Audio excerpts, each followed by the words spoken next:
ಪ್ರೀತಿಯ ನನ್ನ ಯೂಟ್ಯೂಬ್ ಕುಟುಂಬಕ್ಕೆ ಮತ್ತೊಮ್ಮೆ ನನ್ನ ಪುಟ್ಟ ಪ್ರಪಂಚಕ್ಕೆ ಸ್ವಾಗತ. ಇವತ್ತು ನಾನು ನಿಮಗೆ ನಮ್ಮೂರಿನಲ್ಲಿ ರಥಸಪ್ತಮಿ ಹೇಗಾಯಿತು ಅಂದರೆ ಶ್ರೀರಂಗಪಟ್ಟಣದಲ್ಲಿ ರಥಸಪ್ತಮಿ ಹೇಗಾಯಿತು ಅನ್ನೋದರ ವಿಡಿಯೋವನ್ನು ತೋರಿಸ್ತಾ ಇದ್ದೀನಿ.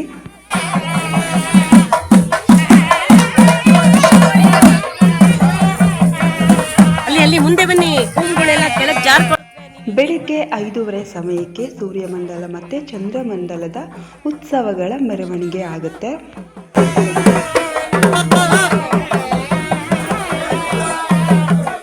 ನನ್ನ ಫ್ರೆಂಡ್ ಸುಮಿತ್ರಾ ಬೆಳಗ್ಗೆ 5:30ಗೆ ಹೋಗೋಣ ರೆಡಿಯಾಗಿರು, ಸೂರ್ಯಮಂಡಲ ಮತ್ತು ಚಂದ್ರಮಂಡಲ ಎಲ್ಲ ನೋಡ್ಕೊಂಡು ಬರೋಣ, ಚೆನ್ನಾಗಿರುತ್ತೆ, ದೇವಸ್ಥಾನಕ್ಕೆ ಹೋಗಿ ದೇವ್ರ ದರ್ಶನ ಕೂಡ ಮಾಡ್ಕೊಂಡು ಬರೋಣ ಅಂತ ಹೇಳಿದ್ರು. ನನಗೂ ಕೂಡ ಹೋಗೋದಕ್ಕೆ ಇಷ್ಟ ಇತ್ತು, ಬಟ್ ನಂಗೆ ಅಷ್ಟು ಬೇಗ ಹೋಗೋದಕ್ಕಾಗಲಿಲ್ಲ. ರಥಸಪ್ತಮಿ ಪ್ರಯುಕ್ತ ಶ್ರೀರಂಗಪಟ್ಟಣದ ಎಲ್ಲ ಶಾಲೆಗಳಿಗೂ ರಜೆ ಕೊಟ್ಟಿರ್ತಾರೆ. ಶಾರುಗೂ ಕೂಡ ರಜೆ ಕೊಟ್ಟಿದ್ರು. ಇವತ್ತು ಶಾರು ಬಿಟ್ಟಿರೋ ರಂಗೋಲಿ ನೀಟಾಗಿರ್ತಿದ್ರು, ಡಿಸೈನ್ ಚೆನ್ನಾಗಿದೆ ಅಂತ ವಿಡಿಯೋ ಮಾಡಿಕೊಂಡೆ. ಶಾರು ಹೋಗೋಣ ಅಮ್ಮ ಪ್ಲೀಸ್ ಅಂತ ಹೇಳಿದ್ಲು. ಸೊ ಅವಳಿಗೋಸ್ಕರ ಇವತ್ತು ನಾನು ರಥಸಪ್ತಮಿಗೆ ಹೋಗ್ತಾ ಇದ್ದೀನಿ.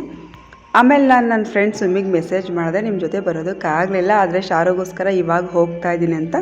ಅವ್ರು ಹೇಳಿದ್ರು. ನನ್ನ ಫ್ರೆಂಡ್ ಪೇರೆಂಟ್ ಒಬ್ಬರು, ನನ್ನ ಫ್ರೆಂಡ್ ಅಪ್ಪ ಒಬ್ಬರು ಶಕುನಿ ಪಾತ್ರ ಮಾಡ್ತಾಯಿದ್ದಾರೆ, ನಾಟಕ ಇದೆ, ಹೋಗಿ ಅದನ್ನು ಸ್ವಲ್ಪ ನೋಡು, ಅವರೇನಾದರೂ ಸಿಕ್ಕಿದ್ರೆ ನನ್ನ ಫ್ರೆಂಡ್ ಅಂತ ಹೇಳಿ ಒಂದು ಇಂಟರ್ವ್ಯೂ ಮಾಡ್ಕೊ ಅಂತ ಹೇಳಿದ್ರು.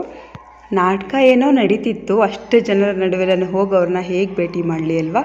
ಇಲ್ಲಿದ್ದೆಲ್ಲ ಜೆಂಟ್ಸೇ, ಲೇಡೀಸ್ ಯಾರೂ ಇರಲೇ ಇಲ್ಲ, ನೋಡೋದಕ್ಕೆ ಕೂತಿದ್ದವರೆಲ್ಲ ಜೆಂಟ್ಸೇನೆ.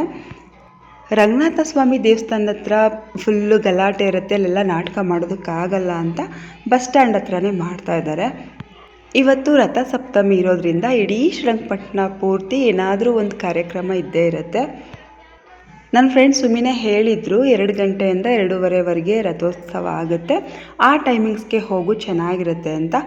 ಸೊ ನಾನು ಕೂಡ ಆ ಟೈಮಿಂಗ್ಸ್ಗೆ ಹೋಗಬೇಕಿತ್ತಲ್ವ, ಅದರಿಂದ ನಾಟಕದ ಹತ್ರ ಜಾಸ್ತಿ ಹೊತ್ತಿರೋದಕ್ಕಾಗಲಿಲ್ಲ.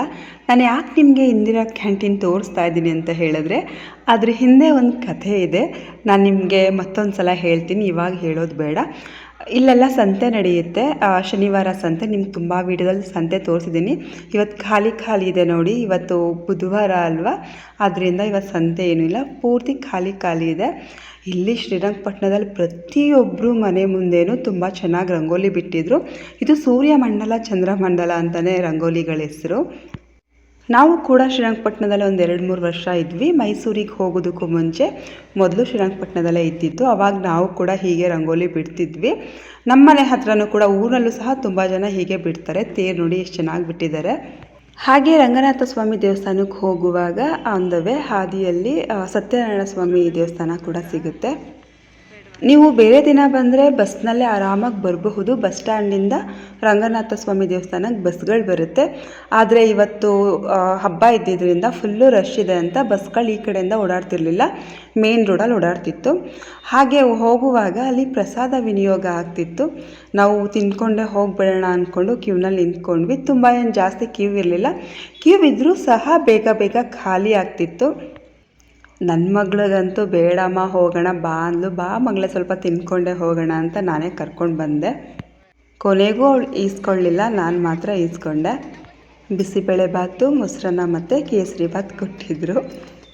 ಅಲ್ಲಿ ಕೂತ್ಕೊಂಡು ತಿನ್ನೋರಿಗೂ ಸಹ ಪೆಂಡಲ್ ಹಾಕ್ಸಿದ್ರು, ನೆರಳಲ್ಲಿ ಕೂತ್ಕೊಳ್ಳಿ ಅಂತ. ಆದರೆ ಇಲ್ಲೇ ಪಕ್ಕದಲ್ಲಿ ತಾಲೂಕ್ ಪಂಚಾಯತ್ ಇತ್ತು, ನಮ್ಮೂರಿನವ್ರು ಒಂದು 2 ನನಗೆ ಸಿಕ್ಕಿದ್ರು. ಬಾವ ಇಲ್ಲಿ ಕೂತ್ಕೊಂಡು ತಿನ್ನೋಣ ಅಂದರು.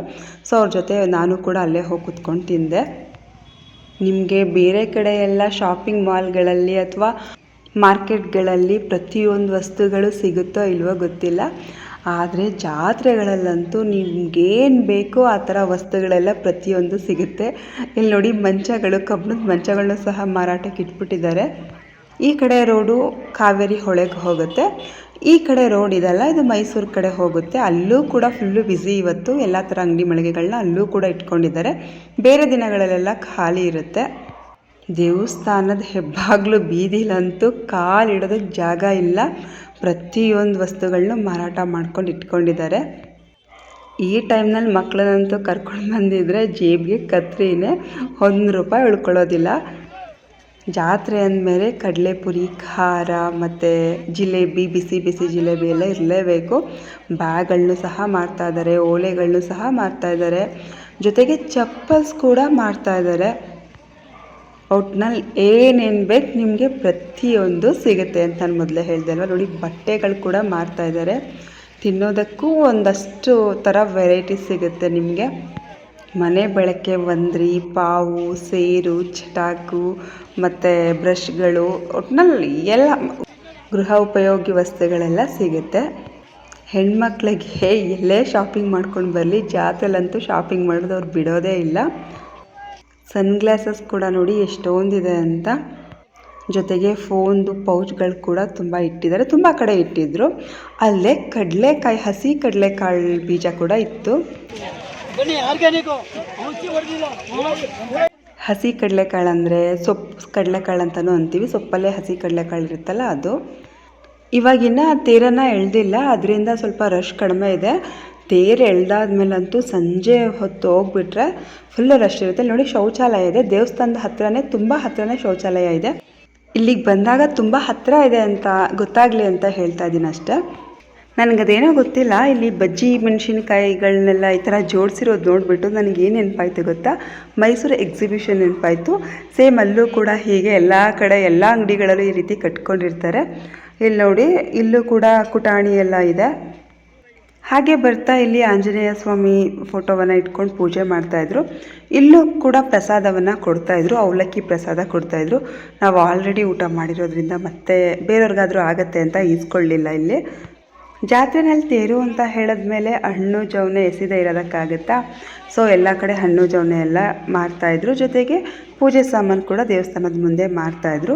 ಧೂಪವನ್ನು ಕೂಡ ಹಾಕಿಸ್ತಾಯಿದ್ರು. ನಮ್ಮ ಶ್ರೀ ರಂಗನಾಥ ಸ್ವಾಮಿ ದೇವಾಲಯ ತುಂಬ ಪುರಾತನವಾದದ್ದು. ಎಷ್ಟು ಹಳೆಯ ದೇವಸ್ಥಾನ ಆದರೂ ಇನ್ನೂ ಎಷ್ಟು ಚೆನ್ನಾಗಿದೆ ನೋಡಿ. ಇದು ಆದಿರಂಗ, ನಮ್ಮ ಶ್ರೀರಂಗಪಟ್ಟಣದಲ್ಲಿರುವಂತಹ ರಂಗನಾಥ ಸ್ವಾಮಿ ಆದಿರಂಗ. ನೋಡಿ ಇವಾಗ ನಾನು ನಿಮಗೆ ತೇರನ್ನು ತೋರಿಸ್ತಾ ಇದ್ದೀನಿ ಎಷ್ಟು ಚೆನ್ನಾಗಿದೆ ಅಂತ. ಇಲ್ಲಿಗಿನ್ನ ದೇವರನ್ನು ತಂದು ಕೂರಿಸಿಲ್ಲ. ದೇವರನ್ನು ತಂದು ಕೂರಿಸಿದ್ದು ಸಹ ನಾನು ವಿಡಿಯೋ ಮಾಡ್ಕೊಂಡಿದ್ದೀನಿ, ನಿಮಗೆ ತೋರಿಸ್ತೇನೆ. ಹೊಸದಾಗಿ ಮದುವೆ ಆಗಿರೋರು ಬಂದು ತೇರಿಗೆ ಹಣ್ಣು ಜವನವನ್ನು ಎಸೆಯೋದು ರೂಢಿ. ಅವ್ರು ಮಾತ್ರ ಅಲ್ಲ, ಬಂದವರೆಲ್ಲ ಹಣ್ಣು ಜವನವನ್ನು ಎಸೆತಾರೆ. ತುಂಬ ರಶ್ ಇದ್ದಿದ್ದರಿಂದ ನಾನು ದೇವಸ್ಥಾನದೊಳಗಡೆ ಹೋಗಲಿಲ್ಲ, ಹೊರಗಡೆನೇ ಇದ್ದೆ. ನಾನು ಇಲ್ಲಿಗೇನು ಬರ್ತಾನೆ ಇರ್ತೀವಿ ಶ್ರೀರಂಗಪಟ್ಟಣಕ್ಕೆ, ಯಾವಾಗಲಾದರೂ ಬಂದಾಗ ದೇವ್ರ ದರ್ಶನ ಮಾಡ್ಕೊಬಹುದು. ಆದರೆ ಈ ಟೈಮ್ನಲ್ಲಿ ಹೋದರೆ 2ರಿಂದ 3 ಗಂಟೆ ಟೈಮ್ ಬೇಕು. ಅದರಿಂದ ಬೇಡ ಹೋಗೋದು ಅಂದ್ಕೊಂಡು ಹೋಗಲಿಲ್ಲ. ಇಲ್ಲ ಅಂದಿದ್ರೆ ಅಂದರೆ ಒಳಗಡೆ ಹೋದರೂ ಸಹ ದೇವರನ್ನು ವೀಡಿಯೋ ಮಾಡ್ಕೊಳ್ಳೋದಕ್ಕಾಗಲ್ಲ, ಯಾಕಂದರೆ ವೀಡಿಯೋ ಮಾಡ್ಕೊಳ್ಳೋ ಹಾಗಿಲ್ಲ. ಹಾಗೂ ಯಾರೋ ಸ್ಟೇಟಸ್ಗೆ ಹಾಕಿದ್ರು ಇವತ್ತಿನ ದೇವ್ರದ್ದು ಅಲಂಕಾರ ವೀಡಿಯೋ ಎಲ್ಲ, ಅದನ್ನು ನಿಮಗೆ ತೋರಿಸ್ತೀನಿ ನೋಡಿ. ಹಾಗೆ ಆದಿಶೇಷನ ಆಸೆಯಲ್ಲಿ ನಮ್ಮ ರಂಗನಾಥ ಸ್ವಾಮಿಯವರು ಪವಡಿಸಿದ್ದಾರೆ. ನಾವು ಬರೋ ವರ್ಷದಲ್ಲಿ ತೇರಿನ ಮುಂದೆ ತುಂಬ ಜನ ಸೇರ್ಕೊಂಡು ಬಿಟ್ಟಿದ್ರು. ಅದರಿಂದ ನಾವು ದೇವಸ್ಥಾನದ ಮುಂದೆನೇ ನಿಂತ್ಕೊಂಡ್ವಿ. ತೇರಿಗೆ ತುಂಬ ದೂರನೂ ಇರಲಿಲ್ಲ, ತುಂಬ ಹತ್ತಿರನೂ ಇರಲಿಲ್ಲ. ವೀಡಿಯೋ ಮಾಡ್ಕೊಳ್ಳೋಕೆ ಈಸಿ ಆಗುತ್ತೆ ಅಂತ ನಾನು ದೇವಸ್ಥಾನದ ಮುಂದೆನೇ ನಿಂತ್ಕೊಂಡೆ. ಗರ್ಭಗುಡಿಯಲ್ಲಿರುವ ರಂಗನಾಥ ಸ್ವಾಮಿ ಮೂರ್ತಿಯ ಪಕ್ಕದಲ್ಲಿ ಲಕ್ಷ್ಮೀದೇವಿ ಇದ್ದರೆ, ಅಲ್ಲೇ ಶ್ರೀದೇವಿ ಮತ್ತು ಭೂದೇವಿಯರ ವಿಗ್ರಹವನ್ನು ನೀವು ನೋಡಬಹುದು. ನಾನು ಶುರುವಲ್ಲಿ ತೋರಿಸ್ದೆ ಅಲ್ವಾ ಚಂದ್ರಮಂಡಲ ಮತ್ತು ಮಂಡಲದ ವಿಡಿಯೋ, ಅದನ್ನು ನನ್ನ ಫ್ರೆಂಡ್ ಸುಮಿತ್ರಾ ಮಾಡ್ಕೊಂಡು ಬಂದಿದ್ದರು. ಗರುಡ ಸ್ವಾಮಿಗಳು ನಮ್ಮ ತೇರ ಹತ್ರ ಬಂದರು ನೋಡಿ.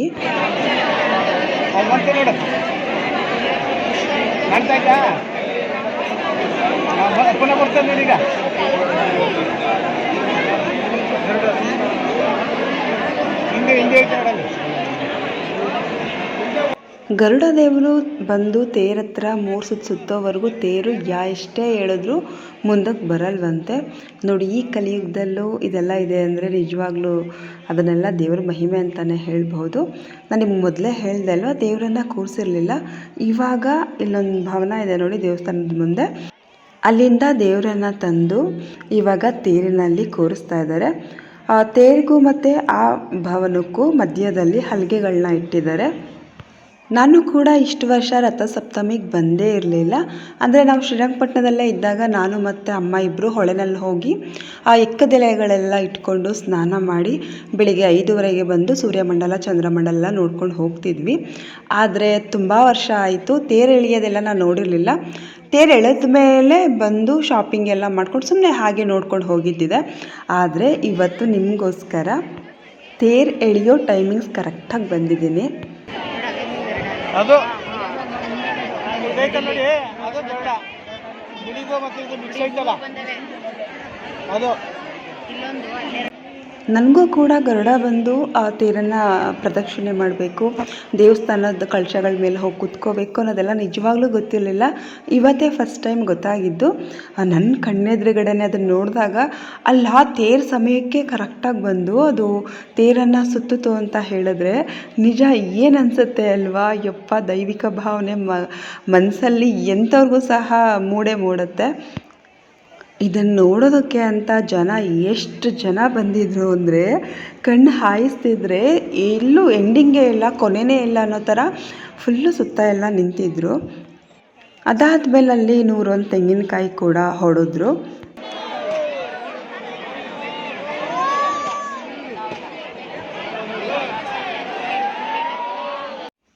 ರಂಗನಾಥ ಸ್ವಾಮಿಯವರ ಮೂರ್ತಿಯನ್ನು ತೇರಿನಲ್ಲಿ ಕೂರಿಸಿದ್ಮೇಲೆ ಒಂದು 5 ಜನ ಮುತ್ತೈದರ ಕೈಲಿ ಪೂಜೆ ಕೂಡ ಮಾಡಿಸಿದ್ರು. ಯಾಕಂದರೆ ಅಲ್ಲಿ ಹೋಗಿದ್ದೆಲ್ಲ ನಾನು ನೋಡಿದೆ, ತುಂಬ ದೂರದಲ್ಲಿದ್ದರು. ನಿಮಗೆಲ್ಲ ಕಾಣಿಸೋ ರೀತಿ ವಿಡಿಯೋ ಮಾಡ್ಕೊಂಡಿದ್ದೀನಿ, ನಿಮಗೆ ಕಾಣಿಸ್ತಿದೆ ಅಂತ ಅನಿಸುತ್ತೆ. ತೇರನ್ನು ಎಳೆಯುವಂತಹ ಸಮಯ ಹತ್ತಿರ ಬರ್ತಿದ್ದಂಗೆ ಪೊಲೀಸರೆಲ್ಲ ಅಲರ್ಟ್ ಆದರು.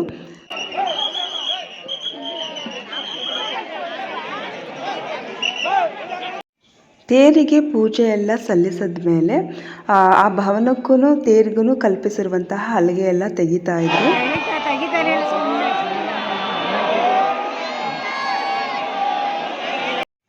2ರಿಂದ 2:15ವರೆಗೆ ತೇರನ್ನು ಎಳೆಯುವಂತಹ ಸಮಯ ಅಂತ ಎಲ್ಲ ಕಡೆ ಹೇಳಿದರು. ಆದರೆ ತೇರನ್ನು ಎಳೆಯುವಷ್ಟರಲ್ಲಿ 3:30 ಆಗೇ ಹೋಯಿತು. ಗರುಡಗಳು ಮಾತ್ರ ಒಂದು 5-6 ಬಂದಿತ್ತು. ತೇರಿನ ಸುತ್ತಾನೇ ಸುತ್ತಾ ಇತ್ತು ಮತ್ತು ದೇವಸ್ಥಾನದ ಹತ್ರನೇ ಇತ್ತು.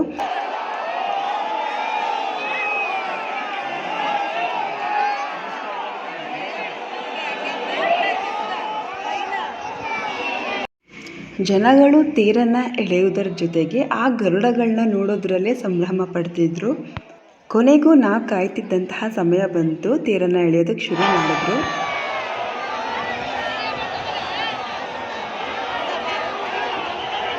ತೇರನ್ನು ಎಳೆಯೋದಕ್ಕೆ ಶುರು ಮಾಡಿದ ತಕ್ಷಣ ಪೊಲೀಸವರು ಜನಗಳನ್ನ ಚದುರಿಸೋದಕ್ಕೆ ಶುರು ಮಾಡಿದ್ರು.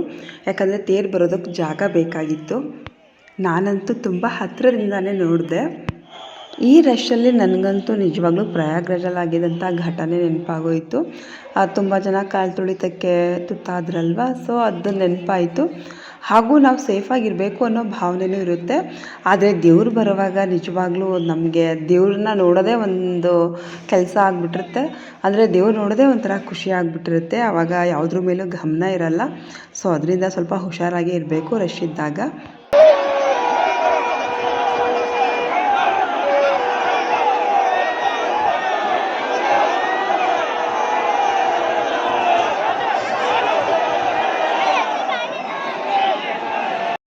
ತೇರನ್ನು ಎಳೆಯುವಾಗಲೂ ಸಹ ತುಂಬ ಜನ ಹಣ್ಣು ದವನವನ್ನು ಎಸಿತಾಯಿದ್ರು.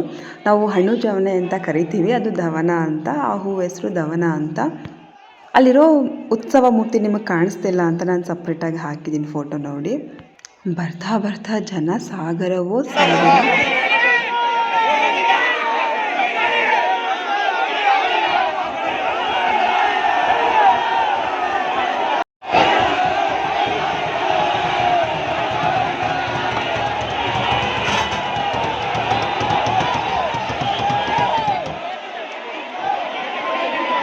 ತೇರಿನ ಸುತ್ತ ತುಂಬ ಚೆನ್ನಾಗಿ ಅಲಂಕಾರ ಮಾಡಿದರು. ಜೊತೆಗೆ ಹಲವಾರು ದೇವರುಗಳ ಮೂರ್ತಿಗಳನ್ನ ಕೆತ್ತನೆ ಕೂಡ ಮಾಡಿಸಿದ್ರು. ತೇರಿನೊಳಗಡೆ ಒಬ್ಬ ವ್ಯಕ್ತಿ ಕುತ್ಕೊಂಡು ಡೋಲನ್ನು ಬಾರಿಸ್ತಾರೆ. ಸೊ ಅವ್ರು ಬಾರಿಸಿದಾಗ ಎಲ್ಲರೂ ಸೇರಿ ಒಟ್ಟಿಗೆ ತೇರನ್ನು ಎಳಿತಾರೆ. ಅದನ್ನು ನಾನು ಸ್ವಲ್ಪ ಗಮನಿಸಿದೆ. ಹಾಗೆ ಸೌಂಡ್ ಕೇಳಿಸ್ಕೊಳ್ಳಿ ನೀವು ಕೂಡ.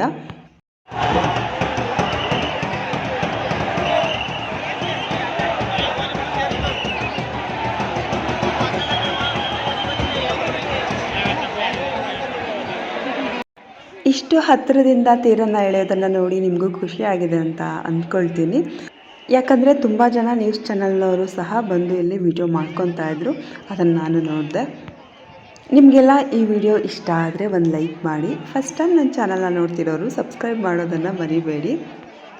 ನನ್ನ ಚಾನಲ್ನ ಸಬ್ಸ್ಕ್ರೈಬ್ ಮಾಡೋದ್ರಿಂದ ಒಂದೇ ಚಾನಲ್ನಲ್ಲಿ ನೀವು ಹಲವಾರು ರೀತಿಯ ವಿಡಿಯೋಗಳನ್ನ ನೋಡಬಹುದು. ಒಟ್ಟಿನಲ್ಲಿ ಒಂದು ಪಂಚಾಮೃತ ಇದ್ದಂಗಿರುತ್ತೆ. ಅಡುಗೆದಾಗಿರಬಹುದು, ಅಥವಾ ಶಾಪಿಂಗ್ ಆಗಿರಬಹುದು, ಅಥವಾ ಸ್ಥಳಗಳ ವಿಸಿಟ್ ಆಗಿರಬಹುದು, ಎಲ್ಲ ಥರ ವಿಡಿಯೋಗಳು ನಿಮ್ಗೆ ಸಿಗುತ್ತೆ. ಒಟ್ಟಿನಲ್ಲಿ ಒಂದೊಳ್ಳೆ ವಿಷಯಗಳ ವಿಚಾರ ವಿನಿಮಯ ಅಂತೂ ಆಗೇ ಆಗುತ್ತೆ. ಕೊನೆಗೆ ತೇರು ದೇವಸ್ಥಾನದ ಸುತ್ತ ಒಂದು ಸುತ್ತು ಬರೋದಕ್ಕೆ ಅಂತ ಹೋಯಿತು.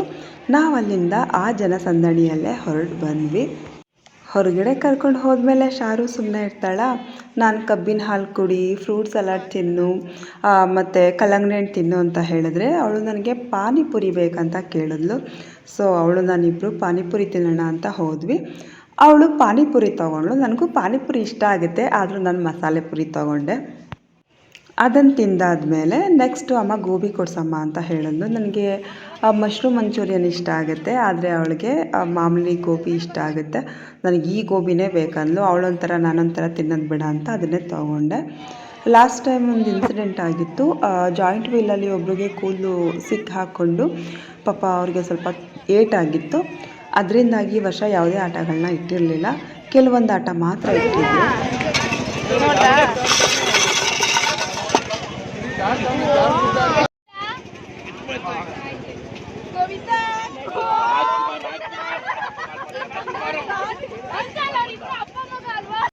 ನಾನು ಮೊದಲೇ ಹೇಳಿದಾಗೆ ಇಲ್ಲಿ ತುಂಬ ಜನ ಪ್ರಸಾದವನ್ನು ಮಾಡ್ಕೊಂಡು ಬಂದು ಎಲ್ಲರಿಗೂ ಹಂಚಿದ್ದಾರೆ. ಸಂಜೆ ಅಷ್ಟರಲ್ಲೆಲ್ಲ ಖಾಲಿಯಾಗಿತ್ತು.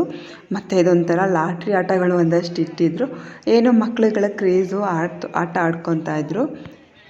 ರಥಸಪ್ತಮಿ ಆದ ಮಾನೆಗೆ ನಾನು ಇನ್ಸ್ಟಾಗ್ರಾಮಲ್ಲಿ ಒಂದು ಶಾರ್ಟ್ ವಿಡಿಯೋ ಅಪ್ಲೋಡ್ ಮಾಡಿದ್ದೀನಿ. ನನ್ನ ಯೂಟ್ಯೂಬ್ ಚಾನಲಲ್ಲಿ ಲಾಂಗ್ ವಿಡಿಯೋ ಬಂದಿದೆ ನೋಡಿ ಅಂದರೆ, ಬರುತ್ತೆ ಅಂತಲೂ ಹೇಳಿಲ್ಲ, ಅಲ್ಲಿದೆ ನೋಡಿ ಅಂತ ಹೇಳ್ಬಿಟ್ಟಿದ್ದೀನಿ. ಪಾಪ ಅದೆಷ್ಟು ಜನ ಬೇಜಾರು ಮಾಡಿಕೊಂಡ್ರು. ಸೊ ನಾನು ಇವತ್ತು ಹಾಕ್ತಾಯಿದ್ದೀನಿ. ಹಾಕೋದು ಸ್ವಲ್ಪ ತಡವಾಯಿತು. ಇವತ್ತು ರಥಸಪ್ತಮಿಗೆ ಬಂದಿದ್ದು ತುಂಬಾ ಖುಷಿ ಆಯಿತು. ತುಂಬ ವರ್ಷಗಳ ನಂತರ ಬಂದಿದ್ದು, ನಿಜವಾಗ್ಲೂ ಒಂದೊಳ್ಳೆ ಕಂಟೆಂಟ್ ಆಗುತ್ತೆ ಅಂತ ಬಂದೆ. ನನಗೂ ಕೂಡ ತುಂಬ ಖುಷಿ ಆಯಿತು. ದಿಂಡಿನ ಬಳೆಗಳು ನೋಡಿ, ಇವಾಗ ಜಾತ್ರೆನಲ್ಲೆಲ್ಲ ದಿಂಡಿನ ಬಳೆಗಳನ್ನ ಇಡ್ತಾರೆ, ಅದನ್ನು ತುಂಬ ಜನ ತೋರಿಸ್ಕೊತಾರೆ ಕೈಗೆ. ಜೊತೆಗೆ ಇಲ್ಲಿ ಹಸಿ ಅವರೆಕಾಯಿ, ಕಡಲೆಕಾಯಿ ಎಲ್ಲವನ್ನು ಮಾರಾಟ ಮಾಡ್ತಾಯಿದ್ರು. ನಾವು ಹೋಗುವಾಗ ಪ್ರಸಾದ ಇಸ್ಕೊಂಡು ತಿಂದ್ವಿ ಅಲ್ವಾ, ಬರೋವರೆಗೂ ಪ್ರಸಾದನ ಈಗಲೂ ಕೊಡ್ತಾನೇ ಇದ್ದರು. ಒಟ್ನಲ್ಲಿ ನಮ್ಮ ರಥಸಪ್ತಮಿಗೆ ಬರೋರು ಖಾಲಿ ಹೊಟ್ಟೆನಲ್ಲಿ ಬಂದರೂ ಸಹ ಹೊಟ್ಟೆ ತುಂಬ ಊಟ ಸಿಗುತ್ತೆ ಅನ್ನೋದು ಗೊತ್ತಾಗಲಿ ನಿಮಗೆ. ನೆಕ್ಸ್ಟ್ ವರ್ಷ ಬರೋರಿದ್ರೆ ಬಂದು ಹೋಗಿ. ನೋಡಿ ಎಷ್ಟು ದೊಡ್ಡ ದೊಡ್ಡ ರಂಗೋಲಿಗಳನ್ನ ಬಿಟ್ಟಿದ್ದಾರೆ. ಪಾಪ ರಸ್ತೆಯಲ್ಲೂ ಬಿಟ್ಟಿದ್ರು, ಆದರೆ ಎಷ್ಟೊಂದು ಜನ ಓಡಾಡಿ ಎಲ್ಲ ಹೊರಟೋಗಿದೆ. ರಾಘವೇಂದ್ರ ಸ್ವಾಮಿಗಳ ಮಠ ಕೂಡ ಇಲ್ಲಿದೆ, ಮೇನ್ ರೋಡ್ ಪಕ್ಕದಲ್ಲೇ ಇದೆ. ಹಾಗೆ ಬರುವಾಗ ಲಕ್ಷ್ಮೀದೇವಿ ದೇವಸ್ಥಾನ ಕೂಡ ಇದೆ. ಇದನ್ನು ಮಾರಮ್ಮ ದೇವಸ್ಥಾನ ಅಂತಲೂ ಕರೀತಾರೆ. ಇಲ್ಲೂ ಕೂಡ ಪಾನಕ ಮತ್ತು ಕೋಸಂಬರಿ ಅದೆಲ್ಲ ಕೊಡ್ತಾಯಿದ್ರು. ಹಾಗೆ ಬರುವಾಗ ಪೇಟೆ ಶ್ರೀ ಲಕ್ಷ್ಮೀನಾರಾಯಣ ಸ್ವಾಮಿ ದೇವಸ್ಥಾನ ಕೂಡ ಇದೆ. ನಮ್ಮ ಶ್ರೀರಂಗಪಟ್ಟಣದಲ್ಲಿ ನಿಮಗೆ ಹೆಜ್ಜೆ ಹೆಜ್ಜೆಗೂ ದೇವಸ್ಥಾನಗಳು ಸಿಗುತ್ತೆ. ಇದು ದೇವಸ್ಥಾನ ಅಲ್ಲ, ಹಳೆಯ ಕಾಲದಿಂದ ಈಗಿನವರೆಗೂ ಒಂದು ಆಸ್ಪತ್ರೆ ಇದು. ಇಲ್ಲಿ ನೀವು ಕ್ಷಣಾಂಬಿಕಾ ದೇವಿ ದೇವಾಲಯವನ್ನು ನೋಡ್ಬೋದು. ಅದ್ರ ಪಕ್ಕದಲ್ಲೇ ಮೂಡಲ್ಬಾಗ್ಲು ಆಂಜನೇಯ ಸ್ವಾಮಿ ದೇವಸ್ಥಾನ ಇದೆ. ಹಾಗೆ ಸ್ವಲ್ಪ ಮುಂದೆ ಬಂದರೆ ಮಸೀದಿ ಕೂಡ ಇದೆ. ನಮ್ಮ ಪ್ರವಾಸಿ ತಾಣಗಳಲ್ಲಿ ನಮ್ಮ ಶ್ರೀರಂಗಪಟ್ಟಣ ಕೂಡ ಪ್ರಸಿದ್ಧವಾದದ್ದು. ನಿಮಗೆಲ್ಲ ಫ್ರೀ ಆದಾಗ ಬಂದೊಂದ್ಸಲ ನೋಡ್ಕೊಂಡು ಹೋಗಿ. ಇಲ್ಲೂ ಕೂಡ ಪಾನಿಪುರಿ, ಗೋಬಿ ಮತ್ತು ಅದೇ ಚಾಟ್ಸ್ ಎಲ್ಲ ಮಾರ್ತಾ ಇರ್ತಾರೆ. ನಾವು ಅಲ್ಲೇ ತಿಂದಿದ್ದರಿಂದ ಇಲ್ಲೇನೂ ತಿನ್ನಲಿಲ್ಲ. ಹಾಗೆ ಕೋಟೆ ಬಾಗಿಲಲ್ಲಿ ನೋಡಿ ಎಷ್ಟೊಂದು ಟ್ರಾಫಿಕ್ ಆಗಿದೆ. ಇಲ್ಲಿ ಸಿಗಡಿ ಕರ್ಮೀನು ಅದೆಲ್ಲ ಸಿಗುತ್ತೆ, ಬೇಕಾದವ್ರು ತಗೊಳ್ಳಿ. ನಾವು ಹೋದಾಗ ನಾಟಕ ನಡೀತಿದ್ದು, ಬರೋವರೆಗೂ ನಾಟಕ ನಡೀತಾನೇ ಇತ್ತು. ಆದರೆ ನಮಗೆ ಟೈಮ್ ಆಗಿತ್ತು, ಊರ ಕಡೆ ಹೋಗಲೇಬೇಕಾಯಿತು. ಬಸ್ ಸ್ಟ್ಯಾಂಡಲ್ಲಿ ನೋಡಿ ಎಷ್ಟೊಂದು ರಶ್ ಇದೆ. ಅಲ್ಲಿ ನಾನು ಜ್ಯೂಸ್ ಕುಡಿಯೋಣ, ಹಣ್ಣಿನ ಜ್ಯೂಸ್ ಕುಡಿಯೋಣ ಅಂದೆ, ಇವಳು ಬೇಡ ಅಂದ್ಲು. ಸಿಪ್ಪಾನ್ ಅಂತ ಏನೋ ಒಂದು ಮ್ಯಾಂಗೋ ಜ್ಯೂಸ್ ತೊಗೊಂಡ್ಳು. ಸೊ ನನಗೊಂದು ತಂದ್ಬಿಡು ಅಂತ ಹೇಳಿದೆ. ಇಬ್ಬರು ಕುತ್ಕೊಂಡು ಒಂದೊಂದು ಜ್ಯೂಸ್ ಕುಡಿದ್ವಿ. ಇಲ್ಲೊಂದು ಮಗು ಅವ್ರ ಅಜ್ಜಿ ಸೆರಗಿ ಹಿಡ್ಕೊಂಡು ಆಟ ಆಡ್ತಾಯಿತ್ತು, ತುಂಬ ಮುದ್ದಾಗಿತ್ತು. ಅದಕ್ಕೆ ಸ್ವಲ್ಪ ಹಾಗೆ ವಿಡಿಯೋ ಮಾಡಿಕೊಂಡೆ. ಜೊತೆಗೊಂದು ಫಾಂಟಾ ಜ್ಯೂಸ್ ತಂದು ಅದನ್ನು ಶೇಕ್ ಮಾಡಿ ಹೊರಗಡೆ ಎಲ್ಲ ಚೆಲ್ಲಿದ್ಲು. ಒಟ್ನಲ್ಲಿ ಬಸ್ ಸ್ಟ್ಯಾಂಡಲ್ಲಿ ಕುತ್ಕೊಂಡಾಗ ಸುಮ್ಮನೆ ಬಕ್ಕೊಂಡು ಫೋನ್ ನೋಡೋ ಬದಲು ಅದು ಇದು ನೋಡ್ತಿದ್ರೆ ಒಂಥರ ಎಂಟರ್ಟೈನ್ಮೆಂಟ್ ಸಿಗುತ್ತೆ. ಇಲ್ಲಿಗೆ ಇವತ್ತಿನ ವ್ಲಾಗ್ ಮುಕ್ತಾಯವಾಗ್ತಿದೆ. ಮುಂದಿನ ವ್ಲಾಗೊಂದಿಗೆ ನೆಕ್ಸ್ಟ್ ಬರ್ತೀನಿ. ಧನ್ಯವಾದಗಳು.